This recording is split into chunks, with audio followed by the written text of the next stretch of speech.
El rugido de los motores del Antonov era una bestia familiar, un gruñido profundo que vibraba a través de las planchas de acero del suelo hasta los huesos de Jonas Holland.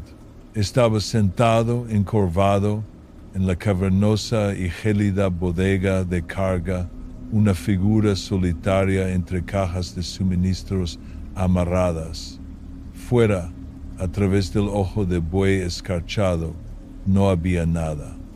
Ni oscuridad ni luz, sino un crepúsculo perpetuo y aplastante con el que la noche polar se vestía como un sudario.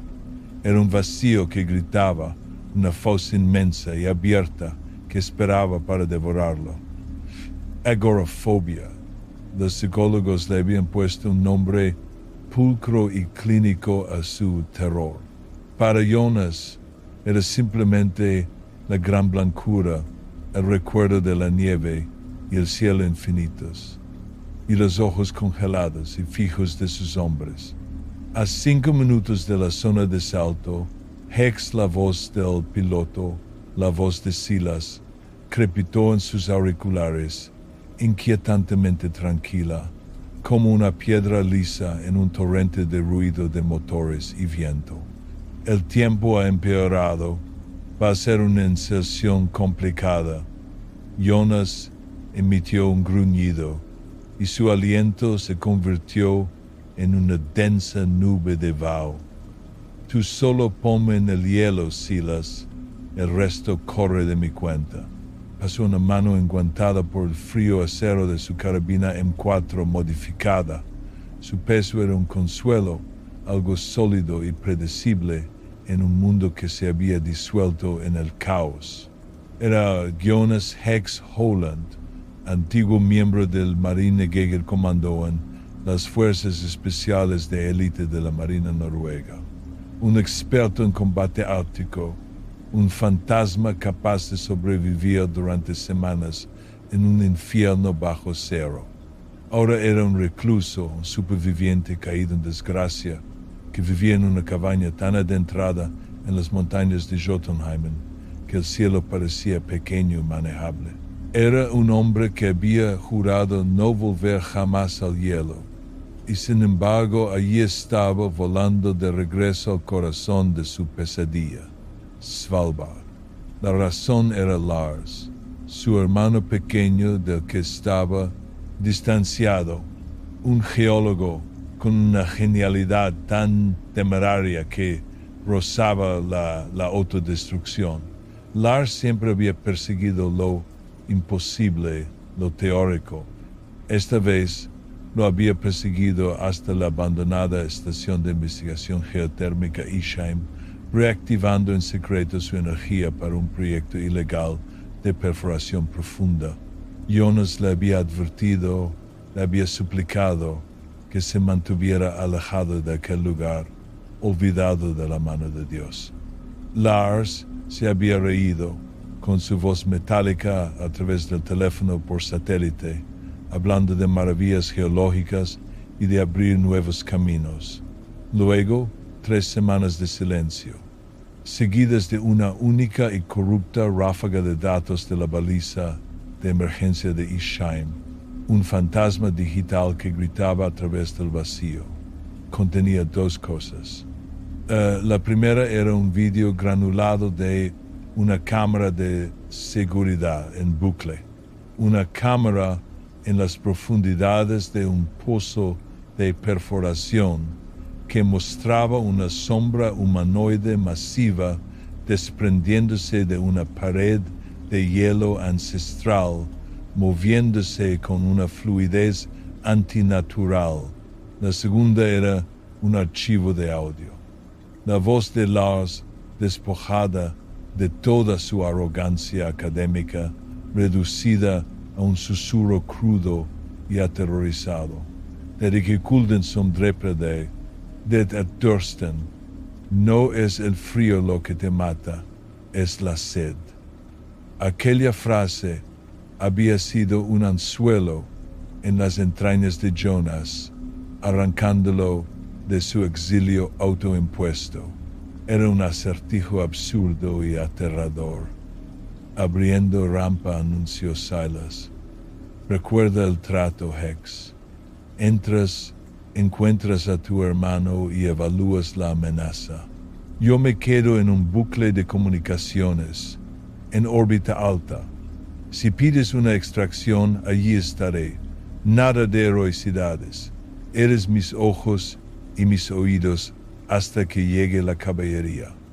Jonas no respondió. La caballería sabía a quién se refería.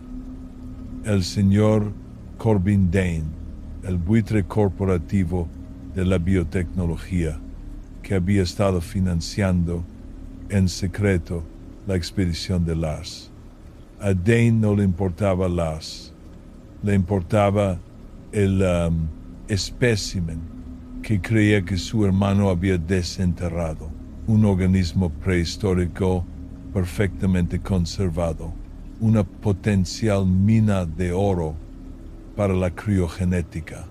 Dane había pagado una fortuna por esta misión de rescate y Jonas, a pesar de su odio por aquel hombre, había necesitado sus recursos. La rampa trasera del Antonov se abrió con un gemido, revelando un torbellino de nieve horizontal y viento aullante. La gran blancura, el corazón de Jonas martilleaba contra sus costillas, un pájaro frenético en una jaula de hueso. Lo reprimió mientras años de entrenamiento tomaban el control. Se selló el casco y el mundo se silenció hasta quedar reducido al sonido de su propia respiración. Se puso en pie, agarró su trineo de suministros y caminó hasta el borde de la rampa, mirando fijamente al abismo.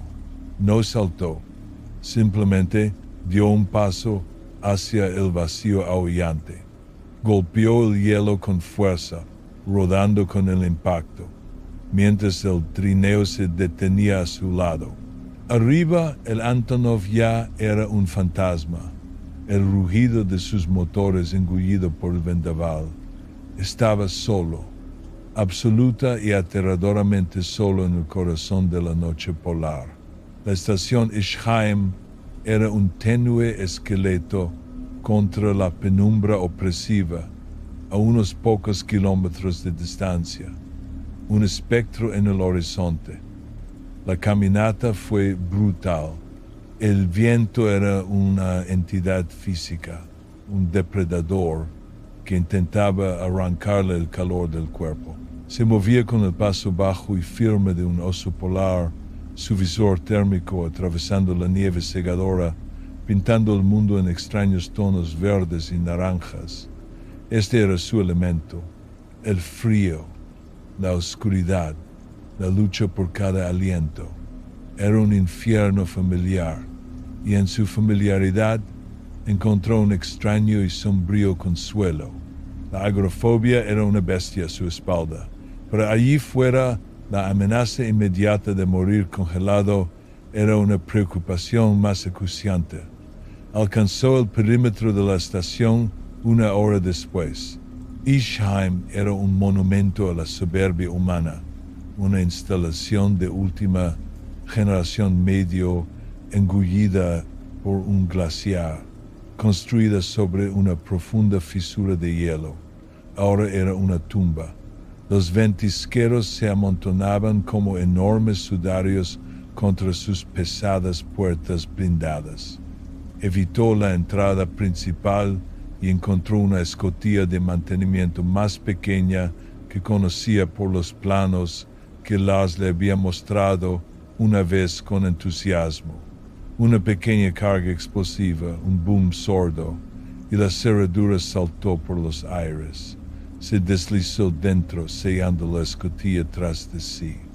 El viento cesó, reemplazado por un silencio tan profundo que se sentía como una presión contra sus tímpanos. El aire era gélido, inmóvil, y portaba el leve y estéril olor a ozono y a algo más, algo antiguo y terroso, como tierra recién removida en un cementerio.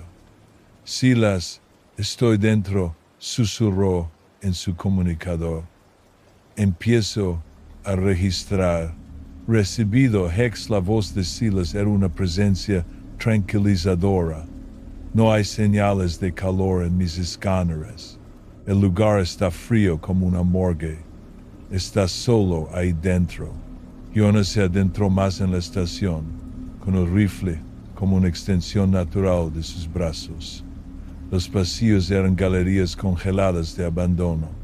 Un comedor con platos de comida congelados sobre las mesas. Una sala de recreo donde una partida de ajedrez permanecía inacabada, las piezas cubiertas por una delicada capa de escarcha. Era como un moderno buque fantasma, un lugar evacuado en un abrir y cerrar de ojos. Pero no había señales de lucha, ni sangre, solo ausencia. En el laboratorio científico principal encontró la primera pista real. Un terminal de ordenador seguía activo, alimentado por el núcleo geotérmico de la estación. En la pantalla había un único archivo de audio. Lo reprodujo. La voz de Lars, académica y excitada, llenó la silenciosa sala. Entrada de diario 47. La perforadora de núcleo profundo ha atravesado una cavidad. No es geológica. Parece ser artificial. El radar de penetración de hielo muestra una nave nórdica, imposible, y una única y gran firma de biomasa en su interior, perfectamente conservada. Las leyendas, las sagas de los Ísdraugr podrían ser más que un mito. Estamos preparando la extracción del ocupante. Un pavor helado recorrió la espina dorsal de Jonas. Ísdraugr, el espectro de hielo. Los hombres del saco del folclore nórdico. Caciques vikingos malditos enterrados en glaciares, destinados a guardar sus tumbas con una furia malévola. Continuó, su búsqueda volviéndose más urgente. En un pequeño laboratorio secundario los encontró 2 cuerpos. Lars debía de tener un equipo mínimo, un equipo secreto. No les habían disparado, no les habían apuñalado. Estaban congelados, sólidos, en posturas de defensa aterrorizada. Sus rostros eran máscaras de un terror exquisito. Su piel era de un blanco grisáceo y quebradizo, cubierta por una red de escarcha cristalina que parecía haber crecido desde dentro hacia afuera. El brazo de un hombre estaba levantado, y Jonas observó, horrorizado, cómo una ligera vibración de sus pasos hizo que el brazo se partiera por el codo y se hiciera añicos como el cristal en el suelo. Esto no era una congelación normal, era otra cosa, algo violento e instantáneo. Silas, la voz de Jonas era tensa. He encontrado cuerpos. 2 del equipo de Lars están congelados. Instantáneamente, ¿qué demonios encontró ahí abajo? Hubo una ligera vacilación al otro lado. Eso es inquietante, Hex. Procede con extrema precaución. Recuerda, tu objetivo principal es Lars. Thorn se está impacientando. El desliz con el nombre fue casi imperceptible. Thorn, no Dane. Thorn. Jonas había oído ese nombre antes. Un notorio comandante de mercenarios. Las piezas encajaron con una claridad nauseabunda. Silas no era un piloto contratado, era un supervisor. La voz tranquila, las actualizaciones tácticas, todo era una mentira. Lo habían arrojado a los lobos como un canario en una mina de carbón para ver si el aire era venenoso. No estaban esperando su señal para enviar un equipo de rescate. Lo estaban rastreando, usándolo para localizar el espécimen y evaluar sus capacidades antes de que su propio equipo entrara para la adquisición. El frío de la estación no era nada comparado con el hielo que ahora inundaba sus venas. Era prescindible. Cortó su enlace de comunicaciones principal y cambió a un canal secundario y encriptado en el que había insistido como medida de seguridad personal. Ahora sí que estaba solo, perseguido por lo que fuera que había matado a aquellos hombres y perseguido por los hombres que se suponía que eran su respaldo. Tenía que encontrar a Lars. Ahora se abrió paso hacia el centro de la estación, hacia el pozo de perforación profunda. El aire se volvió más frío, el olor antiguo y terroso más fuerte. Llegó al borde del pozo, una fosa colosal que se hundía en el corazón negro y azulado del glaciar. Un pesado cabrestante industrial permanecía en silencio, su cable colgando en el abismo. Y entonces lo vio, muy abajo, en una pequeña plataforma de servicio cerca de la pared de hielo expuesta. Una luz parpadeaba, una linterna frontal. Antes de que pudiera gritar, una sombra se desprendió de la pared opuesta del pozo. Se movió con una gracia silenciosa y aterradora, no trepando, sino simplemente fluyendo por el hielo. Era la figura del vídeo, pero la grabación granulada había sido una pálida imitación de la realidad. Era un hombre gigantesco, de más de 2 metros de altura, enfundado en cuero vikingo en descomposición y una cota de malla oxidada que parecían fusionados a su cuerpo por siglos de hielo. Su piel era del color del granito, tensa sobre una estructura de musculatura inhumana.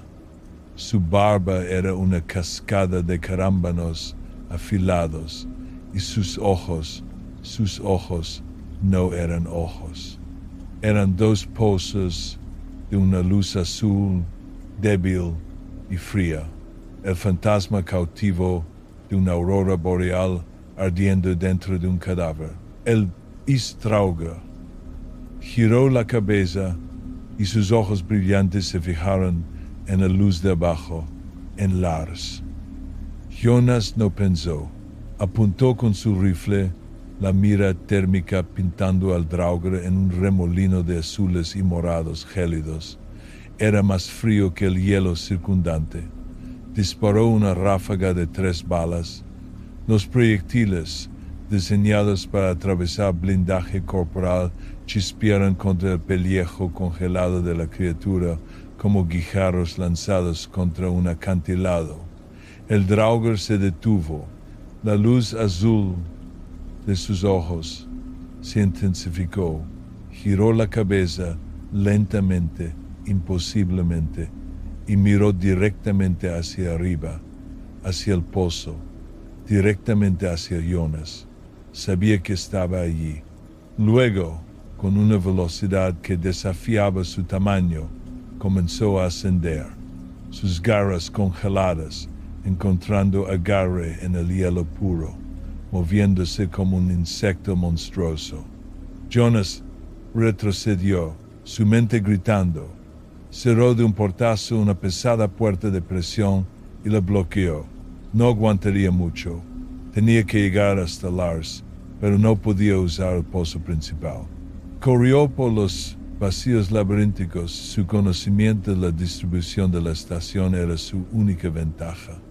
Había una escalera de mantenimiento, un tubo de acero claustrofóbico que corría paralelo al pozo principal. El sonido de la puerta de presión, siendo arrancada de sus goznes, resonó tras él, un chillido de metal torturado que lo expolió Encontró la escalera y comenzó a descender, su cuerpo gritando en protesta, los peldaños resbaladizos por el hielo. Podía oírlo moverse en el pozo principal, un sonido rítmico y raspante. Un depredador, paciente e implacable, llegó a la plataforma de servicio y encontró a Lars acurrucado contra la pared de hielo, balbuceando, el haz de luz de su linterna frontal danzando erráticamente. Lars, Jonas lo agarró, sacudiéndolo. Lars, mírame, tenemos que irnos. Los ojos de su hermano estaban desorbitados por un terror tan profundo que apenas parecía humano. La sed, susurró con los labios agrietados y azules. No se alimenta de carne, se alimenta de calor. Bebe tu calor hasta que solo eres cristal. Una sombra cayó sobre ellos. El Draugr estaba en el borde de la plataforma, bloqueando su único camino de vuelta hacia arriba por el pozo principal. De cerca era aún más aterrador. El aire a su alrededor vibraba de frío. Levantó una mano, sus dedos terminaban en largas garras de hielo. Ponte detrás de mí, gruñó Jonas, empujando a Lars a su espalda. Desenfundó su arma, pero sabía que era inútil. Estaba muerto. Ambos lo estaban. De repente el sistema de comunicaciones de la estación cobró vida.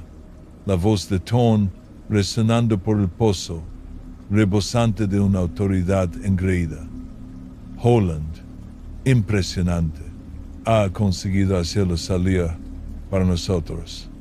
Ahora sea un buen chico, apártese y deje que los profesionales se encarguen de nuestro activo. Desde los niveles superiores descendieron cuerdas. Un equipo de 4 mercenarios con equipo de combate ártico de última generación bajó en rappel, aterrizando silenciosamente en la plataforma. Formaron un semicírculo con sus rifles avanzados apuntando. Su líder, un toro de hombre con una cara como un puño cerrado, dio un paso al frente. Thorn. El espécimen es nuestro, dijo Thorn, sus ojos ignorando a Jonas y clavándose en el Draugr. Abrid fuego. Abrieron fuego. Una tormenta de proyectiles de alta velocidad se estrelló contra el antiguo guerrero. Esta vez, el puro volumen de fuego tuvo un efecto. El Draugr se tambaleó hacia atrás y trozos de hielo glacial se desprendieron de su armadura. Pero no cayó.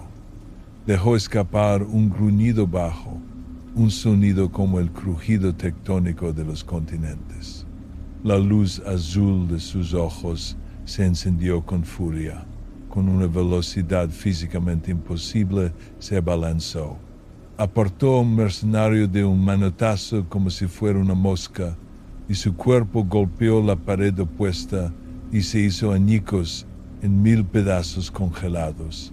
Agarró a otro por el cuello. El hombre gritó, un sonido que se cortó en seco mientras la escarcha florecía sobre su casco. Su cuerpo se agarrotaba hasta convertirse en una estatua antes de que el Draugr lo arrojara despreocupadamente al abismo. Thorn y su hombre restante retrocedieron, disparando a la desesperada. Jonas vio su oportunidad. Agarró a Lars y se lanzó hacia la escalera de mantenimiento. ¡Sube!, gritó. La subida fue una lucha vertical y desesperada. Debajo de ellos, la plataforma era una escena de un infierno nórdico. Thorn, había que reconocerlo, era un luchador. Él y su último hombre estaban usando granadas incendiarias que parecían ralentizar al Draugr, enfureciéndolo con su calor. La criatura era un torbellino de muerte helada, su furia ancestral desatada sobre el mundo moderno. Llegaron al nivel principal justo cuando un último grito de agonía resonó desde el pozo. Jonas no miró atrás. Arrastró a su hermano casi catatónico por los pasillos. ¿A dónde vamos?, tartamudeó Lars. Al núcleo, resopló Jonas, con los pulmones ardiendo. Al núcleo geotérmico. Es el único lugar lo bastante cálido como para luchar contra esta cosa. Recordó las palabras de Lars. Se alimenta de calor. Se sentía atraído por él, como una polilla a la llama. Pero quizá, solo quizá, demasiada llama podría quemar incluso a una criatura de hielo. La cámara del núcleo geotérmico contrastaba fuertemente con el resto de la estación. Era caliente, húmeda y ruidosa por el zumbido de la maquinaria. Un reactor masivo y blindado se alzaba en el centro, rodeado por una telaraña de tuberías y reguladores de presión. Jonas empujó a Lars detrás de una serie de consolas de control. «Quédate aquí, no te muevas». No tuvo que esperar mucho. El Draugr apareció en la entrada, su forma envuelta en vapor, parecía. Incómodo en el calor, sus movimientos eran ligeramente más torpes, pero la rabia en sus ojos brillantes era más ardiente que nunca. Y ahora tenía un nuevo cazador, Thorn. El comandante mercenario entró tambaleándose en la sala con el traje humeante y el rostro contraído en una máscara de furia e incredulidad. Había sobrevivido. «Tú, no me quitarás esto, Holland», rugió Thorn, levantando su rifle. Era un punto muerto a 3 bandas: Jonas, Thorn y el horror ancestral del hielo. El Draugr ignoró a Thorn, su mirada fija en el calor palpitante del núcleo. Dio un paso hacia él, y de su forma helada se desprendió vapor. Y en ese momento, Jonas lo entendió. No solo se debilitaba con el calor, lo odiaba. Era una criatura del cero absoluto, y este lugar era un infierno para él. Un plan desesperado y demencial floreció en su mente. No iba a luchar contra él. Iba a cocinarlo. «Lars», gritó por encima del ruido. «Los reguladores de presión. ¿Puedes sobrecargarlos? ¿Provocar una purga de vapor dirigida hacia el conducto principal?» Los ojos de Lars, por primera vez, mostraron un destello de su antiguo yo, el científico, el ingeniero, teóricamente. Pero volaría todo el sistema, la estación se derrumbaría. «Ese es el plan», gritó Jonas de vuelta, abriendo fuego de supresión para mantener a Thorn a raya. El Draugr, enfurecido por el calor y los disparos, cargó. Jonas se apartó de un salto mientras la criatura destrozaba la consola tras la que se había escondido, el metal gimiendo y rasgándose. Thorn aprovechó la distracción para reposicionarse, intentando conseguir un tiro limpio. «Hazlo, Lars». Lars, espoleado por la adrenalina, se arrastró hasta un panel de control secundario, sus dedos volando sobre el teclado, saltándose los protocolos de seguridad que él mismo había diseñado. Las alarmas sonaron y luces rojas parpadearon por toda la cámara. Un silbido agudo comenzó a crecer, el sonido de una presión inimaginable acumulándose en las tuberías. «¡Está listo!», gritó Lars. «Tenemos 60 segundos antes de que explote». Jonas miró del Draugr a Thorn. Podría dejarlos morir a ambos, pero él no era así. Y lo que era más importante, necesitaba asegurarse de que estuvieran en la zona de impacto. «Thorn, ¿quieres tu premio?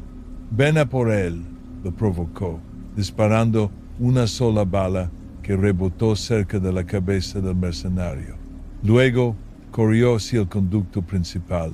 el objetivo de la purga de vapor. Como esperaba, sus dos perseguidores lo siguieron. Thorn, cegado por la codicia y la rabia, y el Draugr, atraído por la energía cinética y el calor de su cuerpo en fuga. Los condujo al estrecho túnel revestido de acero. El silbido de las tuberías era ensordecedor. 30 segundos. Se arrojó a un pequeño hueco de mantenimiento, rezando para que su marco reforzado aguantara. El Draugr estaba casi sobre él, sus garras de hielo extendiéndose. Thorn estaba justo detrás, con una mueca de triunfo en el rostro. Se acabó, Holland. Jonas activó la liberación manual en su lado del conducto. Para mí no. El mundo se convirtió en un rugido al rojo blanco. Una ola de vapor sobrecalentado a miles de grados centígrados brotó de las tuberías, un muro físico de energía incandescente. Thorn y su avanzado traje de combate simplemente se desvanecieron, atomizados en un instante. El Draugr, atrapado de lleno por la explosión concentrada, dejó escapar un chillido que no era de este mundo. Su forma helada brilló, primero blanca, luego de un naranja cegador. El hielo ancestral que lo acorazaba no se derritió, se sublimó, convirtiéndose directamente en vapor. La criatura se agrietó y fisuras de energía pura recorrieron su cuerpo. Se hizo añicos desde dentro hacia afuera, explotando en 1.000 millones de fragmentos relucientes de cristal sobrecalentado, su antigua maldición purgada por el fuego creado por el hombre. La onda expansiva arrojó a Jonas contra la parte trasera del hueco, dejándolo sin aliento. La estación gritó a su alrededor el sonido de acero, gimiendo y retorciéndose. El núcleo había entrado en estado crítico. Salió tambaleándose a la cámara que se derrumbaba y encontró a Lars esperando junto a una escotilla de escape de emergencia. Por aquí. Se metieron en el estrecho túnel mientras la estación se despedazaba a sus espaldas. El suelo se combó, las luces se apagaron, sumiéndolos en una oscuridad absoluta, rota solo por las chispas del metal al desgarrarse. Treparon, se arrastraron y corrieron, impulsados por puro instinto de supervivencia. Salieron a la superficie de cara al furioso viento ártico, justo cuando el suelo bajo Isheim cedía. La estación entera, una maravilla de la ingeniería, se deslizó hacia la enorme fisura de hielo con un gemido final y ensordecedor, tragada por el glaciar como si nunca hubiera existido. Estaban vivos, aislados pero vivos. Jonas activó su baliza de socorro personal. Se acurrucaron juntos para darse calor, dos hermanos contra el vasto y implacable vacío. Pasaron las horas. Mientras el horizonte comenzaba a teñirse con los primeros y débiles susurros de púrpura y oro, el amanecer del día polar, Jonas levantó la vista hacia el vasto y abierto cielo. La bestia de su agorafobia seguía allí, pero ahora estaba más silenciosa. Había caminado hasta el corazón de la gran blancura, se había enfrentado a un monstruo de leyenda y a un monstruo de codicia, y había salido de nuevo. Había encontrado a su hermano. Un lejano y rítmico tac-tac-tac rompió el silencio. Un helicóptero de búsqueda y rescate, una moto oscura contra el naciente amanecer. La larga noche por fin había terminado.